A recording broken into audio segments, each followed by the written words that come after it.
This happened 12 years ago, and to this day, I still consider myself lucky. The morning was cool as we loaded into the ambulance heading to a call at the edge of town. It was 6:12 a.m. and it was still dark outside. We were called in by the police station saying there were multiple wounded and a few dead at a farm on the outskirts of town. We didn't actually know what caused the injuries, but regardless, we made our way to the scene. The address took us to a dirt road that led to a home that had 2 police cars with their lights on out front, but no one was there. The home was attached to a farm that seemed to have either been deserted or just really old, but my main focus was on the cop cars out front. Typically, when we were called to a scene, there's at least a police presence guiding us to whom medical aid needed to be administered to, but despite there being 2 police cars, there weren't any officers that we could see. The home's front door was wide open, but there weren't any lights on. There seemed to be blood on the front porch that led into the house. Having been in the field for 18 months, I was pretty hardened by multiple calls with car crashes and even a triple homicide, but something about this call was different. For the first time being on a call, I was actually afraid.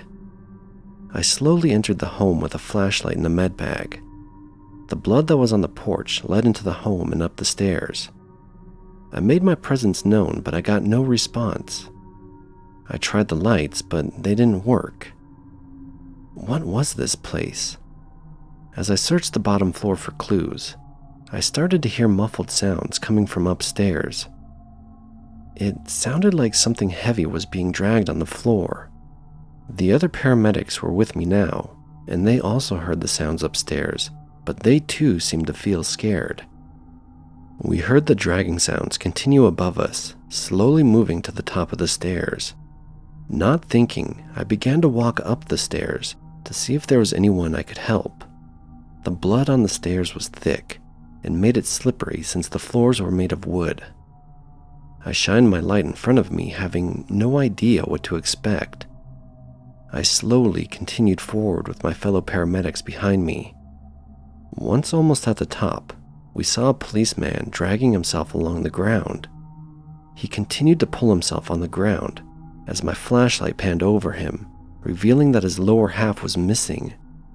"Get out of here before it sees you," he said through clenched teeth. My medic training must have kicked in as I ignored his warning and rushed to his aid. As I approached, I could see what remained of the officer and the trail of blood that he produced. Following along its path with my light, it led to another set of stairs that I assumed went to an attic. The 2 paramedics that were with me attended to the officer, and I ventured slowly to the stairs of the attic. Above me, I could hear sounds that I'm not able to describe, but they were terrifying in nature. Sounds that I assumed to be grunts or something very large eating. My flashlight was the only thing illuminating my path in the long hallway leading to the attic stairs. The hallway was long and unfurnished. I could see scratches on some of the walls and floors, although blood covered most of the floor. I had no idea what had happened here, or, more importantly, what was still happening, but I assumed due to the blood and the lack of personnel at the scene that there were many that still required my help. Although the scene was most likely dangerous, I have experienced violence before while on duty. Many people, while in shock, can be aggressive and numb to pain, making subduing them quite the task. I wasn't preparing for violence, but it is never outside the realm of possibility. I proceeded to the attic steps alone, flashlight in hand. I was tempted to announce my presence, but I decided against it. I had a feeling that I'd never experienced before, but the best way I could describe it was that I was about to meet the devil. The literal embodiment of evil was up these stairs. I walked up the stairs slowly and heard the sounds much clearer. These sounds did not sound good. I was about to reach the top of the attic stairs when I heard a loud sound coming from below and a rushing of people entering the home. I quickly turned around and ran down the stairs over to the other paramedics and the officer that was still in grave condition. Coming up the stairs was a SWAT team in full gear. This would be the first and, since then, last time I had ever seen a SWAT team come to a scene. They ordered us all downstairs and told us to leave the officer. The officer was bandaged but unresponsive due to blood loss. They asked me, "Where is it?" sternly, and I pointed to the attic stairs. They rushed the stairs with their weapons drawn, and we went down to the first floor. From the bottom floor, we could hear screeching and gunfire coming from the attic. A lot of gunfire. We were ushered outside by more members of the SWAT team. By this time, the sun was starting to rise, and not only did the SWAT team arrive, but also government officials in suits. They pulled us aside and asked us questions. They asked us what we saw and who all was inside. Thankfully, we hadn't seen much, so we told them the truth. I asked them what was going on, what's inside. They didn't answer me and told me to attend to the people that they'll be bringing out. They brought out 7 bodies that day out of that house, none of them fully intact. However, the one officer missing both legs ended up surviving. What happened here? What did they shoot in the attic? What was I about to see in the attic had the SWAT not arrived? I'm just glad that I wasn't one of those bodies.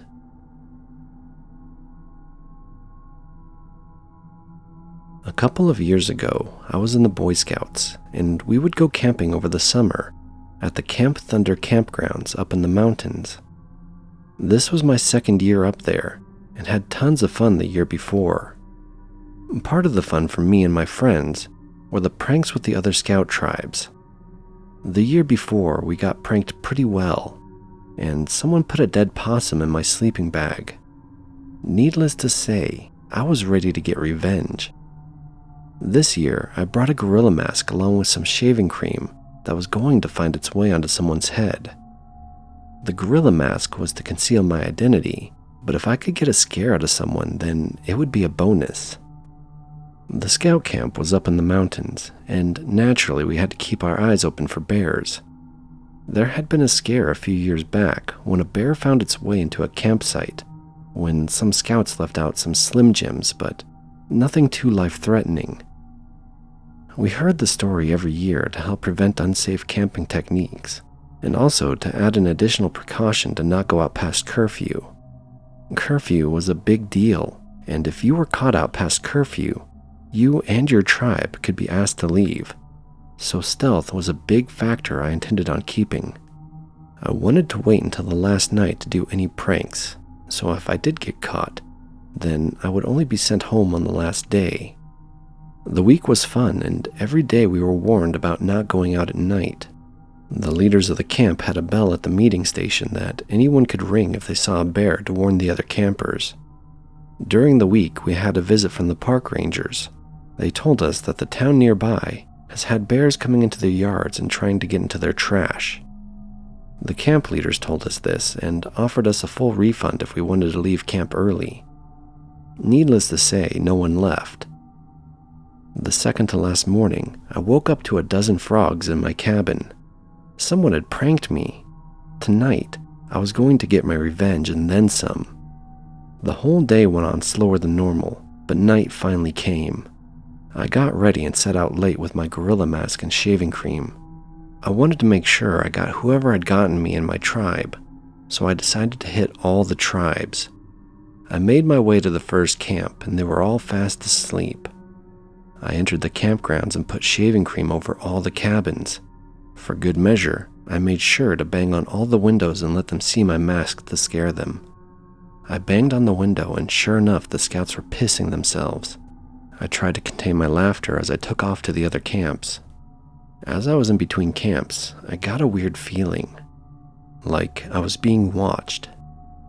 I was out, all by myself in bear-infested woods, but I tried not to think about it. By this time, word had gotten around that someone was pranking the campsites, so the adults were out looking with flashlights. I decided that one prank was enough and started heading back to my camp across the campgrounds. As I was walking, I heard a faint ring of a bell. The bear bell. Shit.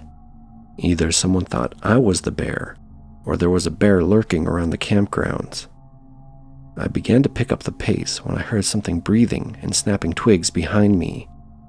I did have a flashlight, but something told me not to look behind me. I began to hear a low growl and, surprisingly, words. Something was calling my name. What kind of animal could growl and speak like a person?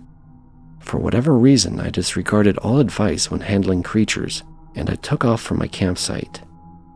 As I was running, I heard screaming from behind me and thrashing around. I felt something grab my bag and I left it behind. Whatever it was seemed content with my bag and stopped following me, but I continued to run. I made it back and no one saw me come in. Someone did stop by our campgrounds and told us to do a head count. They told us that something was grabbing campers from their cabins and to stay in the same cabin. The next day, we found out that 2 campers went missing. I can't but help think how lucky I was to not be among those that were grabbed. What was it that took those campers in the middle of the night? Was it the same creature that was behind me? How did it know how to speak? And how did it know my name?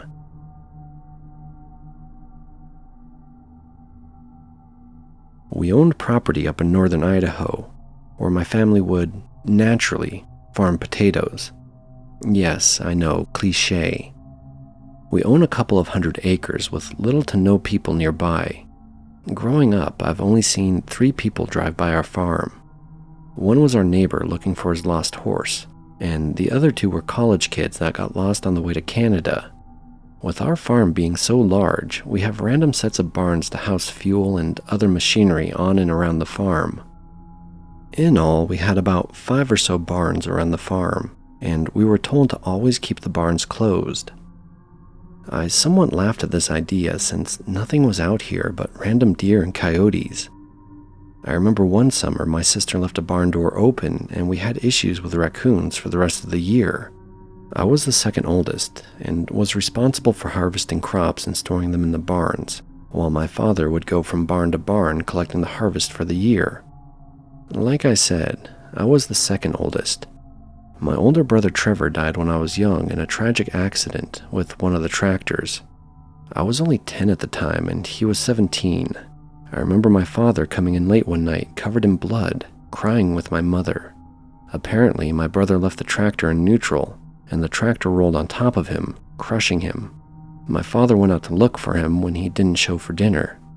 My father was never the same after that night, and neither was the family. Instead of being able to drive at 14 like my brother, I had to wait until I was 18 to drive one of those tractors. And that was only because my father was running low on help and I had to talk him into it for 4 years. I would like to either go in the mornings or late at night when the air was cool, since our tractors were old and didn't have AC. My father would stay up late until I would come in from the late nights of harvesting crops. He would never go to bed until I would come in. During those nights of harvesting, I would see some interesting sights, some of which were haunting. I remember once I ran over a small deer that was laying in the tall crops. It was quite gruesome and caught me off guard. Blood went everywhere and I had to clean the tractor for 30 minutes the next day. Another time I saw the remains of what looked like a calf that was eaten by wolves on my way walking back inside from a harvest. Normally, something like this doesn't faze me at all, but coming in at 2 in the morning after harvesting, it was a bit spooky.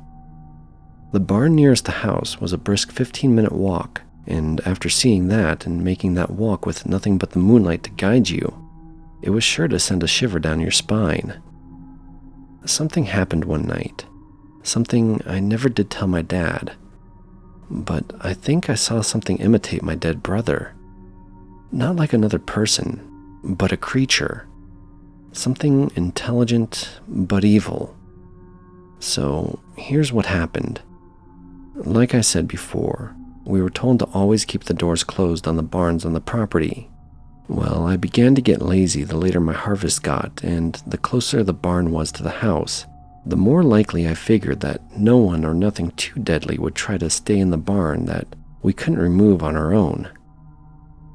It wasn't that big of a deal, but keeping the door open would save me from having to hop out of the tractor and opening the somewhat heavy barn door. it would save me literally less than a minute of time, but coming in late after spending hours harvesting late at night would make a big difference in my teenage mind. The day started off like any other, and school dragged on like it normally did. I was driving home from school, not really paying attention to the road, when I noticed something in the corner of my eye. As I slowed down, I noticed a large hairy animal dart quickly across the road. It looked like a wolf, but it was standing up on 2 legs. It ran as if it was wounded, but it moved so fast, impossibly fast. As quickly as the creature entered my view, it left, only leaving a small trail of dust in its path. The direction the creature was running, it would reach my family's farm in the next 3 miles, but the likelihood the thing continued straight, which was really unlikely. The rest of the drive home I was freaked out, mainly because I almost crashed my car, but also, I've never seen anything that big, that fast, in this area. I remember one summer, I went and visited my uncle in Alaska, and we went and hunted moose. Kinda reminded me of that, but the speed was unlike anything I'd ever seen. I arrived home and the creature seemed to escape my mind when I saw my mother had cooked my favorite pie. After 2 slices of pie, a tall glass of milk, and some of the Jets vs. Patriots on ESPN, I was ready to get my chores done on the farm. I got old Betsy, aka the rusty green tractor, fired up and began my route to harvest potatoes, leaving the barn door open. The tractor was equipped with these old headlights that I would use to see about 30 feet or so in front of me. For the most part, they were terrible, but considering there was nothing for me to hit in these fields, I was in good hands. I was halfway through my route when I began to smell this terrible smell. Smelled much like that deer I hit with the tractor, but even worse. It had a weird metallic smell like a burnt metal. For a moment, I thought old Betsy needed a new belt, but we just replaced it last year. They lasted for 5 years, easily. I made sure I kept my eyes open as I continued driving in the endless fields that lay ahead of me in my home, just hoping I wouldn't have a breakdown in the middle of the field. If that were to happen, it would take me an hour or so to get back. Thankfully, the tractor didn't break down, and I continued my route. I was working my way back when the tractor lights briefly scanned across an open field, and I saw something large moving quickly, just barely out of sight. It was headed to the barn that I had foolishly left open. My mind raced back to earlier in the day when I saw that creature. It looked like it somehow ended up on my farm. Luckily, I was in Betsy, which was near impossible to enter while driving. Unfortunately, I did have to park it inside the barn I left open and would have to make the 15-minute walk back to the house with nothing to protect me. I sheepishly drove back to the barn after a few hours of collecting potatoes. The smell of the burnt metal was incredibly strong, and I began to feel this intense evil feeling in the air. I opened the barn door, which I had left ajar, and quickly entered the tractor to pull it in. The lights on the tractor illuminated the barn. Our barns were a mess and had old tools and parts laying around. It wouldn't be that difficult to hide if you really wanted to. I made sure to double-check the barn while inside the tractor to make sure nothing got in while I was away. After waiting for 5 or so minutes, I turned off the key to the tractor, which in turn turned off my light source from inside the barn. Thankfully, the moon was out, and I was able to cast some light inside the old barn. I exited the tractor and made sure to refuel it before I left. As I was returning the empty fuel can, I heard my name, although it was completely distorted. It sounded like someone was speaking with damaged lungs and a really raspy voice, like they had been smoking for 50 years. My first thought was that a hobo had entered the barn, but then I realized the voice was calling my name. How did it know my name? I then thought that my father was out in the barn trying to scare me. It wouldn't be the first time my father gave a good scare, but it was very late for someone to pull a prank like this. I was able to catch a small glimpse of something that looked tall and hairy in the corner of the barn. I immediately turned tail and ran towards my home. This was a ridiculous endeavor. I was in no shape to be out running anything, let alone whatever I saw earlier that was running at those speeds. I heard what sounded like a large animal thrashing around the barn and then hot on my trail. I was halfway back to the house when I heard what sounded like my dead brother, calling me by my nickname that no one ever called me but him. I stupidly turned around to see the outline of my brother, but he looked like he'd been hit by a car. His neck and limbs were all bent and pieces of flesh were hanging off of him. It was hard to tell what exactly I was looking at, since I felt like I was going to die from all the running and the thought of a large creature trying to kill me. I knew whatever was trying to pretend to be my brother must have had something to do with his death. How did it know what he looked like? How did he know my nickname only my brother would call me? I continued running and made it back to the house. The entire time I could hear it breathe behind me. I made the 15-minute walk into a 5-minute run. I no longer harvest late at night, and I now have questions about how that creature knew so much about my brother to be able to imitate him like that. Regardless, I felt lucky to be alive, and yes, I no longer leave the barn door open.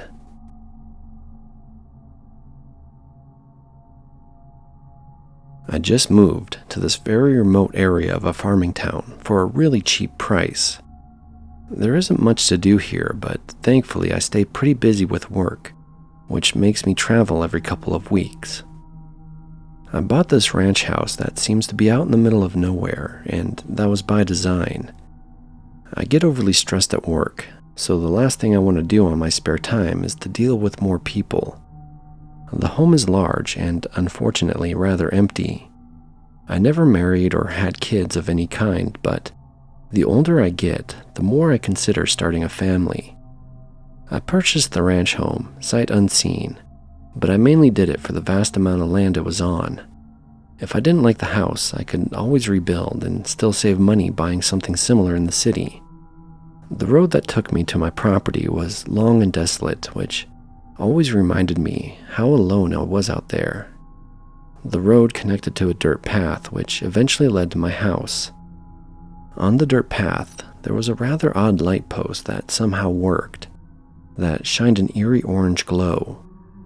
I don't know how it had power to it, but it worked.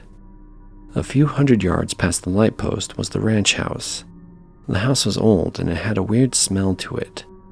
I guess that's what I get for buying sight unseen. My first night there seemed fine. Nothing too crazy happened other than being in a house too big and too empty. I tried my best to sleep, but something about being in a new home for the first time made it difficult. I went to get a midnight snack, and I glanced out the kitchen window to the endless abyss that was the night sky. The orange glow of the light post a few hundred yards away was a small beacon of light that peered through the thick cover of darkness. I noticed that the house creaked and groaned more than normal, but I think that was me being alone more than anything else. I only was able to stay one night before having to leave for a work trip the next day. While I was away, I decided to hire a groundskeeper to keep an eye on the property. The groundskeeper is a local named Mel, who was an older man who doesn't talk much, but I respected him. I got back from my work trip and Mel had moved my items into the home and took care of the property. What a gem. I asked Mel how things went while I was away, and he didn't seem too interested in talking, but he was still polite. I decided to take a tour of the town I had recently moved to and see what kind of nightlife it had to offer. To my expectations, there was little to no nightlife to be had, other than your typical bar rats. I decided to call it a night and made my way back home. I left the well-lit city and began my drive into the dark country. The night was dark and had a brisk chill in the air. My headlights seemed to only illuminate about 15 feet or so ahead of me, since there were no streetlights to guide me. Thankfully, I didn't have much to drink and I was somewhat alert on my drive back. About 5 minutes or so away from my house, my headlights lit up something in the middle of the road. At first, I thought it was something like a tumbleweed or a piece of trash, but my eyes began to adjust, and I realized there was some kind of animal hunched over in the middle of the road. I slowed my vehicle to a stop about 30 feet away from what appeared to be some kind of wolf-like creature that was eating a calf. Something about what I was looking at looked natural, yet so very wrong. I hadn't seen a wolf in real life, but I knew there was something very off with what I was looking at. I felt this feeling of complete dread, as if I was looking at death itself. I began to drive past this morbid sight when the creature turned and faced me while it stood upright. The wolf stood about 7 feet tall, but that's not what I first noticed. Its eyes burned a dark red, and they were the eyes of death. I sped past the creature, feeling completely in fear of my life. I felt, had the creature been able to actually catch my vehicle, I would have been in harm's way. I sped down the road, leaving the creature in the dust, but my home wasn't much further. I was a bit worried that if this thing wanted to, it could have followed me home, since I only lived a few minutes away, but I figured this was an irrational thought. I reached the dirt road and drove faster than I should have. Thankfully, I made it back safely to my home, despite some rather reckless driving. I sprinted from my car to my home, since I didn't know if there were more of those large wolf-like creatures hiding in the darkness. It was like when you feel something behind you when you walk back from using the bathroom at night. I quickly locked my door behind me and I looked out the window, somewhat expecting to see something, but fortunately, there was nothing outside but the orange light in the midst of the darkness. I began to settle down, thinking that the event with the terrifying creature was now over. The next day, I was going to go out again for another week, so I gave Mel a call, letting him know that I would like him to swing by the property in the morning and keep an eye on things. I went to bed and found myself in the most terrifying dream. I found myself on that road where I saw that thing. But this time, I wasn't in my car. Instead of the thing being hunched over the dead calf, there was a woman. An old woman wearing many skins of various animals. Her face was old and withered. Her eyes were white. She was whispering something that I couldn't understand. Then I woke up. My phone showed the time, 4:27 a.m. I got up and grabbed a midnight snack in the kitchen, trying my best to avoid looking out any windows. I couldn't stop thinking about my dream. What did my dream mean? Why did I dream of an old woman instead of that creature? I tried my best to avoid looking out of the windows the rest of the evening. Morning finally came, and I hadn't gotten any sleep at all. Mel showed up, and I gave him the keys to the house. For a moment, I thought to share what had happened last night with Mel, but then I thought against it. The whole week I was away, I kept dreaming of that night. Each time I dreamt of the event, I was closer than I was before. The woman would be closer each time and would be speaking louder and louder in some language I couldn't understand. One of the days I was away, I get a call from Mel. He asks me if I have been expecting family or friends. I tell him I have neither. He gets really quiet, then tells me that he thinks he saw someone on the property a few times but can't be sure. My heart drops. For some reason, I can't help but think it's the old woman from the dreams. I come home from my business trip and ask Mel if anything else has happened. He told me nothing else has happened, but thinks that at one point someone has been in the house. He said he called the police and they investigated the property, but didn't find anything other than large animal tracks. I decided to go into town and buy a gun for the first time, something for home defense. Despite the new gun, I didn't feel comfortable in my house. I felt like something was lurking just outside and was waiting to come in. Night came and I make sure everything is locked up. I keep my gun loaded and nearby. I tried my best to enjoy Netflix or YouTube, but each sound put me on edge. I headed to the kitchen before I went to bed, and I walked past the window to the outside. I glanced outside and expected to see something, but I didn't. I just see the orange light from the light post. I continued to the kitchen and grabbed a drink of water and headed back. I walked past the window again, and I stopped in my tracks. There was something outside. Out at the light post, I saw something standing underneath the light, as if it wanted to get my attention, like it wanted for me to see it. I debated calling 911, but I wasn't sure what to tell them. It would have probably been gone by the time they got there anyways. I just hope that if it does try to get in, that my new gun will be enough.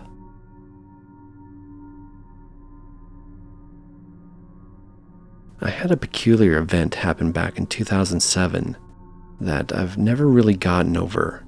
To this day, I try my best to stay away from camping in the woods altogether. In March of that year, my grandfather passed away, who I was somewhat close with. Seeing that me and my 3 siblings were the only grandchildren, we inherited a bunch of property and the family cabin that we visited when we were younger. My siblings and I had fond memories of the cabin and playing on the lake nearby during the summer times, and also visiting during Christmas break and opening presents with the family. We stopped going to the cabin in my teenage years for some reason. My parents said it was due to my grandpa having a stroke and not being able to drive as well up in the off-road trails needed to get to the cabin, but he never did seem to have an issue driving around town. Nonetheless, my siblings missed the cabin, and seeing that we now owned it, we decided to restart the tradition of going back up to the cabin. We took a quick trip one weekend to the cabin, which took us longer than it should have due to being lost and the dirt roads being overgrown with brush. Once we finally saw the cabin, we realized we had a good bit of work ahead of us to make the place livable again.